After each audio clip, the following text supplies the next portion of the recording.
পুজো শেষে এবার পুজোর কার্নিভাল। রবিবাসরীয় বিকেলে রেড রোডে যখন উৎসবের মেজাজ, নাচে গানে ঢাকের তালে চলল বর্ণাঢ্য অনুষ্ঠান, তখন কলকাতায় সম্প্রতি বিদ্যুৎস্পৃষ্ট হয়ে একাধিক মানুষের মৃত্যুর প্রতিবাদে পথে নামলেন শুভেন্দু অধিকারীরা।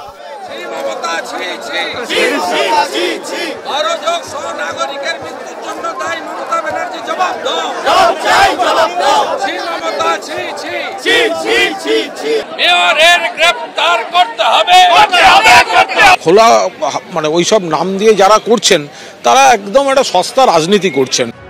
পুজোর আগে 22 অক্টোবর রাতে টানা বৃষ্টিতে ভেসে গিয়েছিল কলকাতা।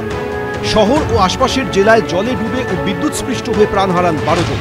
প্রশ্নের মুখে পড়ে তৃণমূল পরিচালিত কলকাতা পুরসভা ও প্রশাসনের ভূমিকা।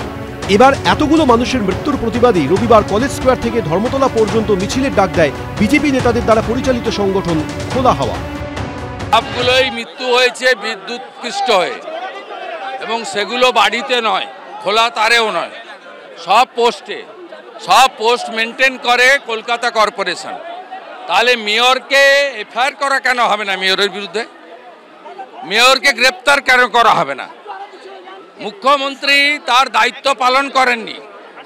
তিনি এত বড় মেঘভাঙা বৃষ্টি এবং 12 জন সহনাগরিকের মৃত্যুর পরেও তিনি পুজো উদ্বোধন থেকে শুরু করে নাচা গানা খেলামালা, তার যা অমানবিক ভূমিকা সেটি পালন করেছে।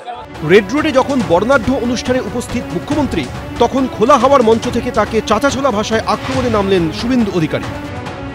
খালা মমতার নেতৃত্বে চাচা হাকিম, সাথে আরেকটা গুন্ডা গোপ পাকানো মনোজ বার্মা কলকাতাকে ভাসিয়ে দিলেন।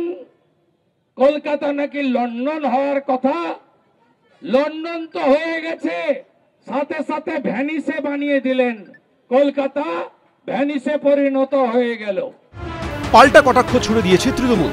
উত্তরপ্রদেশে বালিয়াতে 2টি বাচ্চা মারা গেল ইলেকট্রিকিউটেড হয়ে জমা জলে। আপনি দেখুন এই ডবল ইঞ্জিন রাজ্যগুলো জলে ভাসছে।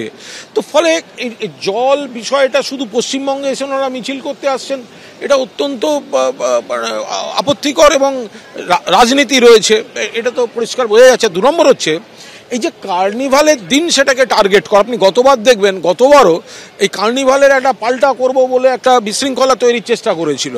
প্রতিবাদ মিছিলের শেষে সভায় মৃত সহনাগরিকদের জন্য নীরবতা পালন করেন শুভেন্দু অধিকারীরা। ঝিলম করঞ্জাই, শিবাশিস মৌলিক, সুদীপ্ত আচার্য, এবিপি আনন্দ।